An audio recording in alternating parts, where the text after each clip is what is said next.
So in order to add those little bar charts in one single cell, you need to select your data. In this case, from cell C3 down to H7, and I want to go up to the insert menu, and I want to go to the sparkline section, and I'm going to click on column.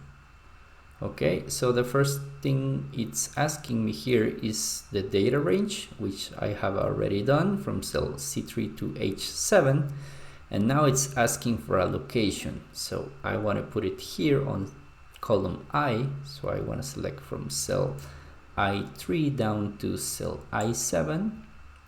Okay, and then I click OK, and there we go.